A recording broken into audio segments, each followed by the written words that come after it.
নমস্কার। অজানার সন্ধানে আজ চলে এলাম আরেকটি দর্শনীয় স্থান।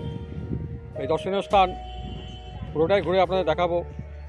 ভিডিওটি স্কিপ না করে দেখতে থাকুন, অবশ্যই ভালো লাগবে, সঙ্গে থাকুন। আর সাথে সাথে আমার এই চ্যানেলটি ডিলাইট ট্রাভেল ব্লগ যারা এখন সাবস্ক্রাইব করেননি, খুব তাড়াতাড়ি সাবস্ক্রাইব করে দিন। এর পরবর্তীকালে আর সুন্দর সুন্দর দর্শনীয় স্থান খুব সহজেই পেয়ে যাবেন আমার এই চ্যানেলে।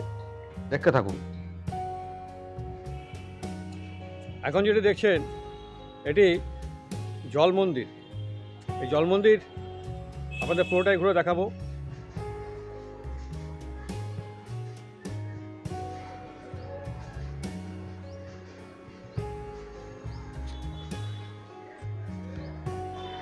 এই জল মন্দিরে আপনারা আসবেন কিভাবে?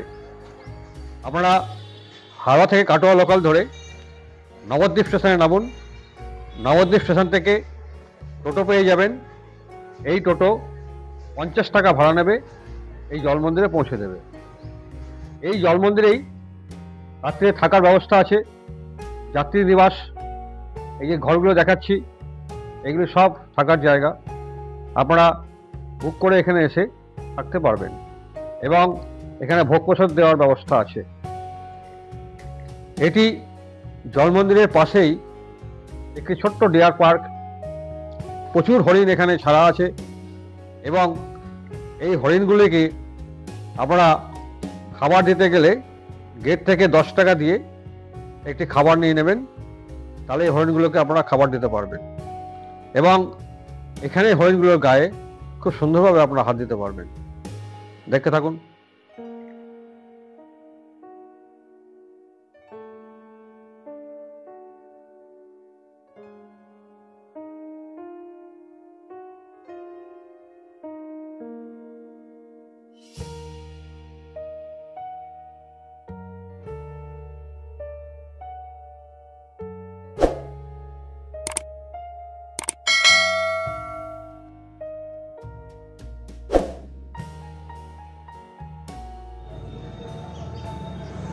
এখন যেটি দেখছেন এটি শ্রী শ্রী চৈতন্য সরস্বত মঠ। এই সরস্বত মঠ ঠিক জল মন্দিরের সামনেই আছে এবং এই মঠে থাকার ব্যবস্থা আছে এবং প্রতিদিন এই মঠে ভোগ প্রসাদ পাওয়া যায়। ভক্তবৃন্দরা ভোগ প্রসাদ এবং থাকার জন্যে এইখানেই এই যে বোর্ডের যে নাম্বারটি আপনারা দেখতে পাচ্ছেন সরস্বত মঠ জল মন্দিরের, এই নাম্বারে ফোন করে আপনারা বুক করে নেবেন। এই মঠটি একটি সুন্দর নির্জনতার মাঝে অপূর্ব পরিবেশের অনেকখানি জায়গা নিয়ে অবস্থিত। দেখতে থাকুন।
এটি নবদ্বীপের বহু প্রাচীন পোড়ামাতলা।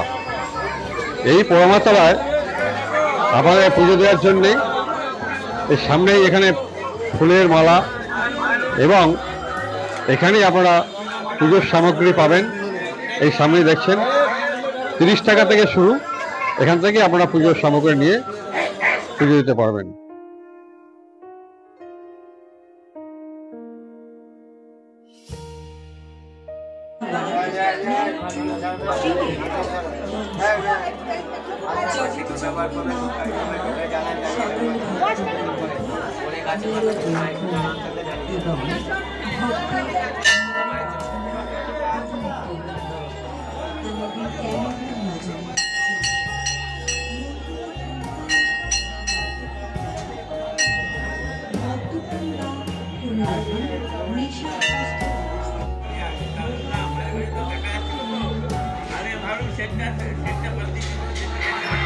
এখানে ঠিক পাশেই আছে মা ভবতারিণীর মন্দির।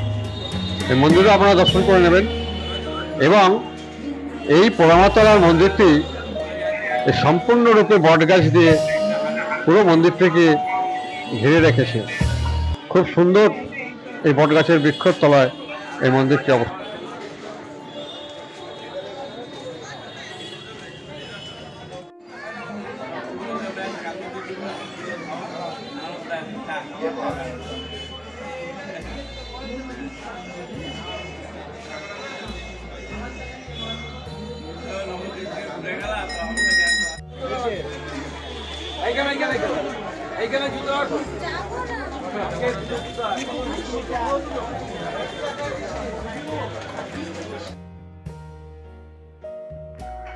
এখন যে মন্দিরটি দর্শন করছেন এটি শ্রী শ্রী গোবিন্দজির মন্দির। এই মন্দিরে এটির সামনের তোরণ, মূল প্রবেশদ্বার। ভেতরে গিয়ে আমাদের পুরোটাই ঘুরে দেখাচ্ছি, দেখতে থাকুন। এটি দেখছেন গোবিন্দজির বিগ্রহ, খুব সুন্দর সাজানো, পরিষ্কার পরিচ্ছন্নতার মধ্যে অবস্থিত।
এখন যেটি দেখছেন এটি শ্রী শ্রী গৌরাঙ্গ মহাপ্রভুর জন্মস্থান।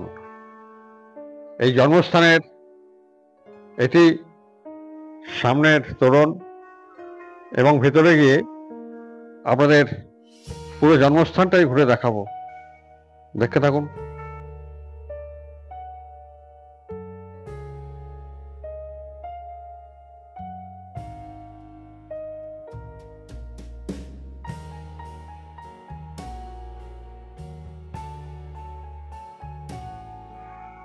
এখানে আপনারা দেখছেন শচীমাতার কোলে ছোট্ট মহাপ্রভুকে।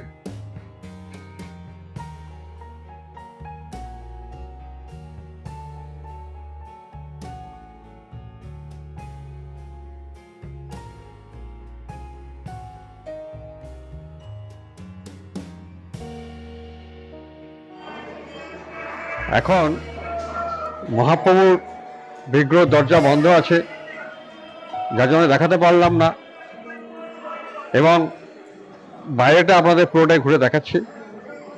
তবে একটা কথা মনে রাখবেন, এই নবদ্বীপ ভ্রমণে আপনারা 11:30টার মধ্যে আসার চেষ্টা করবেন।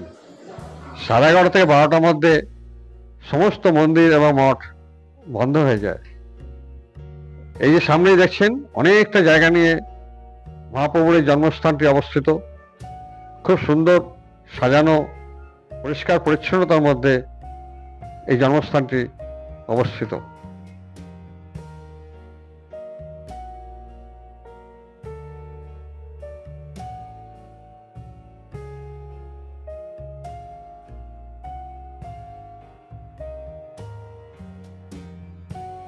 এখন যেটি দেখছেন এটি নবদ্বীপের সবচেয়ে অন্যতম সমাজবাড়ি আশ্রম।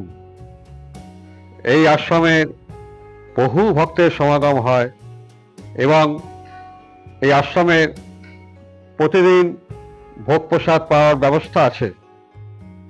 আপনারা সকাল 11টার মধ্যে এসে কুপন কেটে নেবেন। ভোগ প্রসাদের মূল্য 90 টাকা এবং ভোগ প্রসাদ দেওয়া হয় দুপুর 12টা থেকে।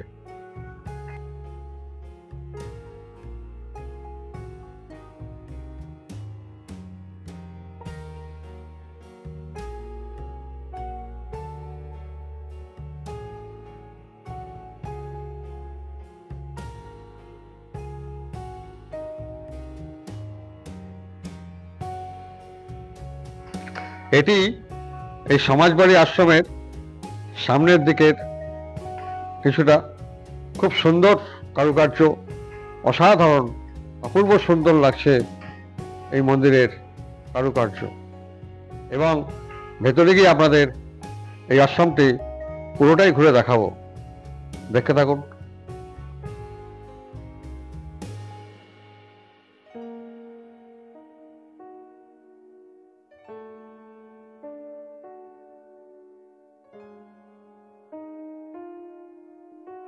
এখন ঠাকুরের বিগ্রহের দরজা বন্ধ আছে, তাই দেখাতে পারলাম না। আমার আশা এখানে দেরি হয়ে যাওয়ার জন্যে অনেক ঠাকুরের বিগ্রহ আমি দেখতে পেলাম না।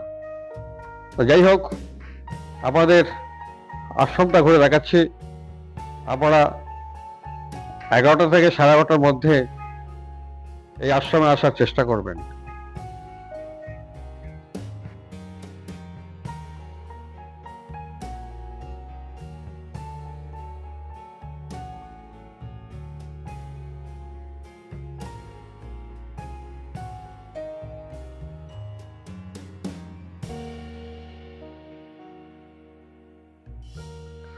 এটি এখন দেখছেন একটি শিব মন্দির, এই সমাজবাড়ি আশ্রমের ঠিক পাশেই আছে এবং এখানেই আছে অখণ্ড প্রদীপ।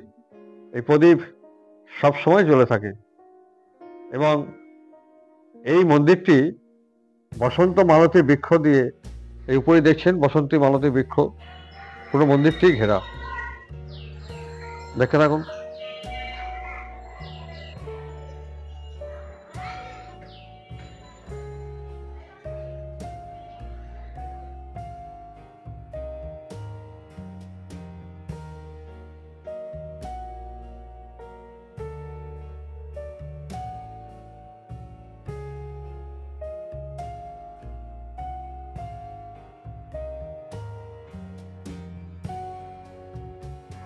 এই সমাজবাড়ি আশ্রমে আসতে গেলে আপনারা নবদ্বীপ ধাম থেকে টোটো নিয়ে নেবেন।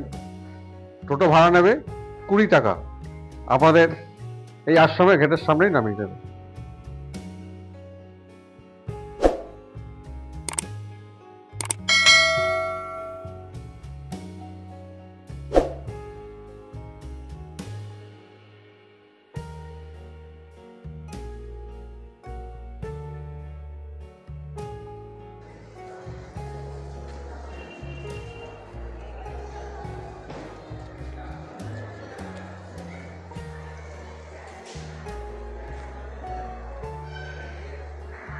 এখানেই দুপুর 12টা থেকে ভোগ প্রসাদ বিতরণ করা হয়।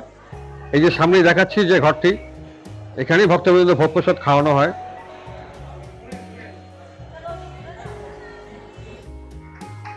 এবারে বলি, এই নবদ্বীপ ধামে আপনারা আসবেন কিভাবে।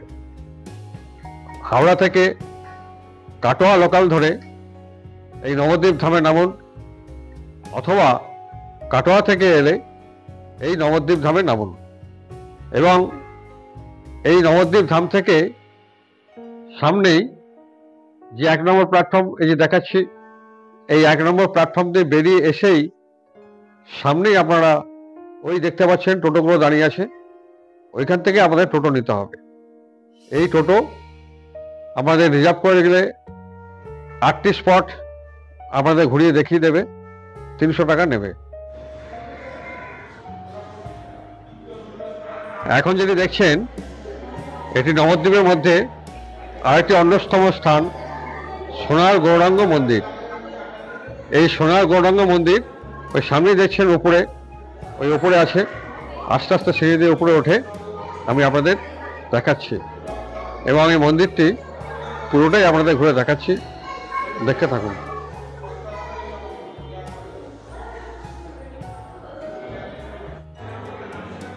এই সোনার গৌরাঙ্গ মহাপ্রভু দর্শনের এটি প্রবেশ পথ, এবং উপর থেকে এই মন্দিরটি অসাধারণ লাগছে।